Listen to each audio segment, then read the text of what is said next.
بسم اللہ الرحمن الرحیم۔ عزیز طلباء و طالبات، السلام علیکم۔ پیارے طلباء، ہم نے پہلے لیکچر میں نظم تغیر کا ایک شعر پڑھا تھا اور اس کے علاوہ شاعر کے حوالے سے شاعر کا تعارف۔ آج اس نظم کے مزید اشعار پڑھے جائیں گے۔ تو اس نظم کا دوسرا شعر راتوں کو ہے سحر کی تجلی کا انتظار، ہے ہر صدا فراق کے خاموشی میں بے قرار۔ سحر، صبح، تجلی، روشنی، جلوہ، صدا آواز کو کہتے ہیں۔ فراق کے خاموشی، خاموشی کی جدائی، فراق جدائی کو کہا جاتا ہے، ہجر۔ تو یہاں فراق کے خاموشی یعنی خاموشی کی جدائی، بے قرار، بے چین، بے قرار، بے چین۔ تو اب بامحاورہ ترجمہ کہ راتوں کو ہے سحر کی تجلی کا انتظار، کہ راتیں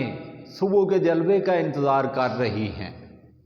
اور ہر آواز خاموشی کی جدائی میں بے چین اور بے قرار ہے۔ تو گویا یہاں اس شعر میں بے سان دانش ہمیں یہ بتا رہے ہیں کہ اس کائنات کی کوئی چیز جمود کا شکار نہیں، کہ ہر چیز پر تبدیلی کا عمل جاری و ساری ہے۔ اس کائنات کی ہر چیز بدل رہی ہے، کیونکہ اگر کسی چیز پر جمود شکار ہو جاتا ہے، وہ سکون اور قرار کا شکار ہو جاتی ہے، تو گویا اس کی موت واقع ہو جاتی ہے۔ کہ اسی تبدیلی میں ہی زندگی پوشیدہ ہے۔ تو اپنی اسی بات کو جس کے بارے میں انہوں نے پہلے شعر میں کہا ہے کہ ہے ہم نشیں، یعنی اے میرے دوست سن لو کہ میری بات میں کسی قسم کا کوئی شک و شبہ نہیں، اور وہ کیا ہے کہ زندگی مسلسل تبدیلی کا نام ہے۔ تو اپنی اسی بات کی وضاحت کرتے ہوئے یہاں اس شعر میں کہتے ہیں کہ راتیں، کہ اگر کہیں رات ہے تو ایسا نہیں کہ ہمیشہ رات ہی رہے گی، بلکہ رات بھی بے چین ہے، بے قرار ہے، کہ کب وہ صبح میں تبدیل ہوتی ہے، کب وہ روشنی میں بدلتی ہے، کہ رات جو ہے اسے بھی صبح کے جلوے کا انتظار ہے۔ اور اسی طرح ہر صدا، ہر آواز، کہ جہاں شور ہے، آواز ہے، تو ایسا نہیں کہ وہاں مستقل شور ہی رہے گا، آواز ہی رہے گی، بلکہ آواز بھی خاموشی کے انتظار میں ہے، وہ بھی خاموشی کا انتظار کر رہی ہے، خاموشی کے لیے بے چین ہے۔ اور اسی طرح جس طرح رات دن کے لیے بے چین ہوتی ہے، اسے دن کے اجالے کی ضرورت ہوتی ہے، تو یہی کچھ صورتحال دن کی بھی ہوتی ہے، کہ دن جو ہے وہ بھی رات کی طرف گامزن ہوتا ہے، کہ اگر رات ہی رہے تو گویا ہر چیز جو ہے وہ بے مزہ ہو جائے،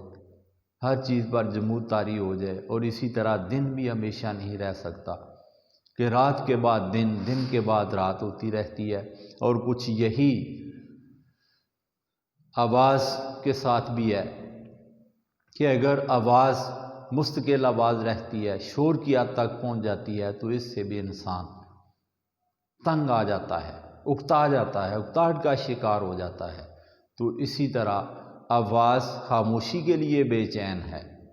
وہ خاموشی کے ساتھ ملنا چاہتی ہے، اور خاموشی آواز کے لیے بے چین ہوتی ہے۔ کہ اب اگر رات کو ہم غموں کا استعارہ لے لیں، کہ جس طرح بعض اوقات انسانی زندگی غموں سے گری ہوئی ہوتی ہے، انسان غموں میں، دکھوں میں مبتلا ہوتا ہے، تو ایسا نہیں ہوتا کہ ہمیشہ اسی طرح دکھ ہی رہیں گے،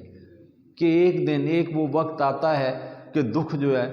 وہ کٹ جاتے ہیں اور خوشیاں آ جاتی ہیں، اور پھر خوشی بھی دائمی نہیں رہتی، کہ خوشی کے بعد غم، غم کے بعد خوشیاں، کہ آنے والے، جس طرح شاعر نے کہا ہے کہ آنے والی خوشیوں کا احساس تو ہے، ہر انسان کے پاس یہی ایک آس تو ہے، کہ یہی آس بھی ہوتی ہے اگر انسان دکھوں اور مصیبتوں میں مبتلا ہو، تو وہ جانتا ہے کہ یہ دکھ ہمیشہ اس کے ساتھ نہیں رہیں گے، بلکہ یہ دکھ بدلیں گے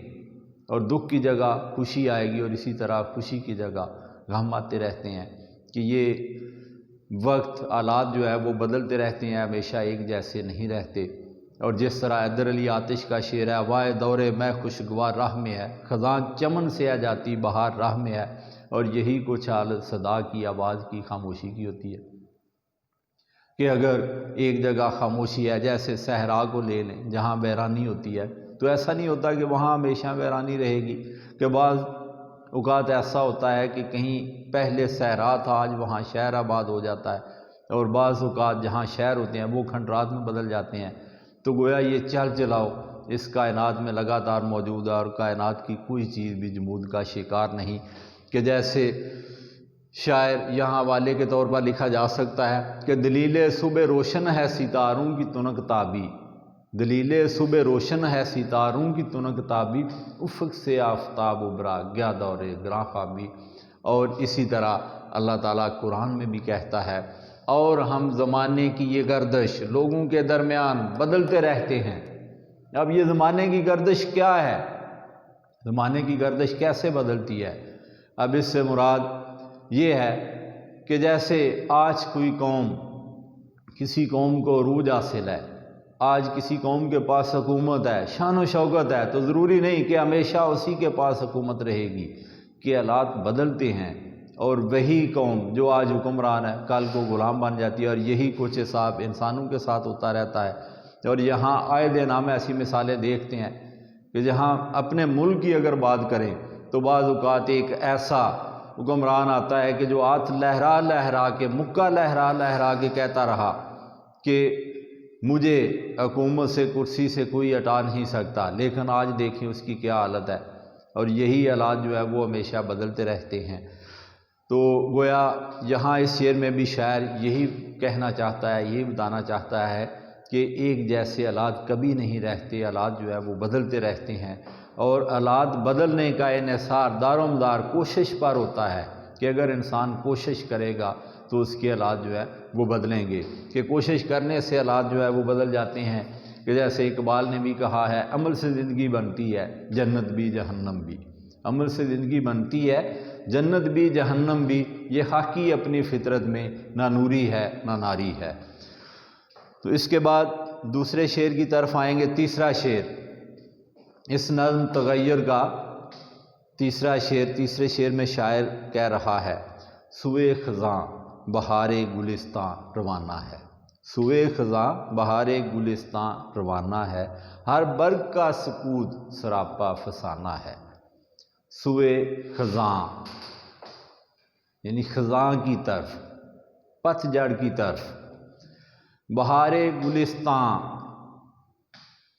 گلستاں باغ یعنی باغ کی بہار روانہ ہے، جا رہی ہے، ہر برگ کا سکوت سراپا فسانہ ہے۔ برگ پتے کو کہتے ہیں، پتا، پھول کی پتی بھی آپ کہہ سکتے ہیں۔ سکوت خاموشی، سکوت خاموشی، سراپا فسانہ، سراپا مکمل، سراپا سر سے لے کر پاؤں تک، یعنی سارے کا سارا مکمل وجود۔ فسانہ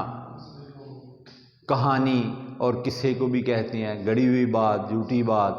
یہاں اس سے مراد کہانی، قصہ۔ تو یہاں اس شعر میں شاعر کہہ رہا ہے کہ سوئے خزاں بہار گلستان روانہ ہے، کہ باغ کی بہار خزاں کی طرف رواں دواں ہے، اور اسی طرح ہر برگ کا سکوت سراپا فسانہ ہے، کہ ہر پتا، کہ آج جو پتا خاموش ہے، کہ اس کی یہ خاموشی بھی ایک کہانی لیے ہوئے ہے، کہ جیسے دیکھیں کہ باغ کی بہار خزاں کی جانب رواں دواں ہے، اور ہر پتے کی خاموشی میں ایک کہانی چھپی ہوئی ہے۔ تو گویا اس شعر میں بھی شاعر اپنی اسی بات کو، جس کے بارے میں وہ پہلے شعر میں کہہ چکا ہے، تغیر، تبدیلی، انقلاب، کہ جس کے بارے میں وہ کہتا ہے کہ اس میں کوئی شک اور شبہ نہیں ہو سکتا کہ زندگی مسلسل تبدیلی کا نام ہے، مسلسل تبدیلی زندگی کا نام ہے، کہ جہاں تبدیلی ختم ہوگی، جہاں جمود اور سکون طاری ہو گیا، گویا زندگی کا خاتمہ ہو گیا۔ تو اپنی اسی بات کی وضاحت یہاں اس شعر میں شاعر ایک اور مثال سے کرتا ہے۔ شاعر کہتا ہے کہ باغ کی بہار خزاں کی طرف جا رہی ہے، کہ آج وہ باغ کہ جہاں موسم بہار ہے، پھول کھلے ہوئے ہیں، کہ ایسا نہیں کہ ہمیشہ سدا پورا سال یہاں موسم بہار ہی رہے گا، یہاں اسی طرح پھول کھلے رہیں گے، بلکہ نہیں، یہ بہار کا موسم آہستہ آہستہ خزاں کی جانب گامزن ہے، کہ باغ میں بہار ہمیشہ کے لیے نہیں رہتی، کہ موسم بہار جو ہے وہ بھی آہستہ آہستہ خزاں کی جانب جاتا ہے، کہ گویا آج جہاں پھول کھلے ہوئے ہیں، کل کو وہاں پھول نہیں ہوں گے، کل وہاں وہ پودے، وہ درخت سوکھ جائیں گے، خشک ہو جائیں گے۔ اور اسی طرح شاعر کہہ رہا ہے کہ آج جو پتا خاموشی کا شکار ہے، جو آج خاموش ہے، وہ یہ نہیں کہ ہمیشہ وہ خاموش رہے گا، کہ اس کے اندر بھی ایک کہانی چھپی ہوئی ہے، کہ وہ بھی ایک کہانی لیے ہوئے ہے۔ تو گویا شاعر یہی کہتا ہے کہ یہاں ہمیشہ زمانے میں تبدیلیاں آتی رہتی ہیں، کہ موسم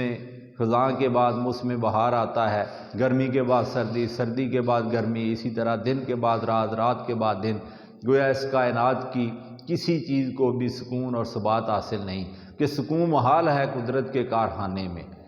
بقول شاعر سکون محال ہے قدرت کے کارخانے میں، ثبات ایک تغیر کو ہے زمانے میں، کہ ایک تغیر، ایک تبدیلی ایسی چیز ہے کہ جو زمانے میں جسے دوام حاصل ہے، ورنہ باقی ہر چیز جو ہے وہ بدلتی رہتی ہے۔ حوالے کے شعر یہاں دیکھ لیں، جو بہار آتی ہے پابندِ خزاں ہوتی ہے، جو بہار آتی ہے پابندِ خزاں ہوتی ہے، زندگی موت کے سائے میں جمع ہوتی ہے۔ اور اسی طرح ایک اور شعر، ہوائے دورے میں خوشگوار راہ میں ہے، ہوائے دورے میں خوشگوار راہ میں ہے، خزاں چمن سے آ جاتی بہار راہ میں ہے۔ تو یہاں بھی شاعر ہمیں یہی درس دے رہا ہے کہ ہمیشہ محنت، کوشش سے انسان جو ہیں وہ آگے بڑھتے ہیں، قومیں بھی اسی سے آگے بڑھتی ہیں، کہ بقول شاعر چلنے والے نکل گئے ہیں، جو ٹھہرے ذرا کچل گئے ہیں۔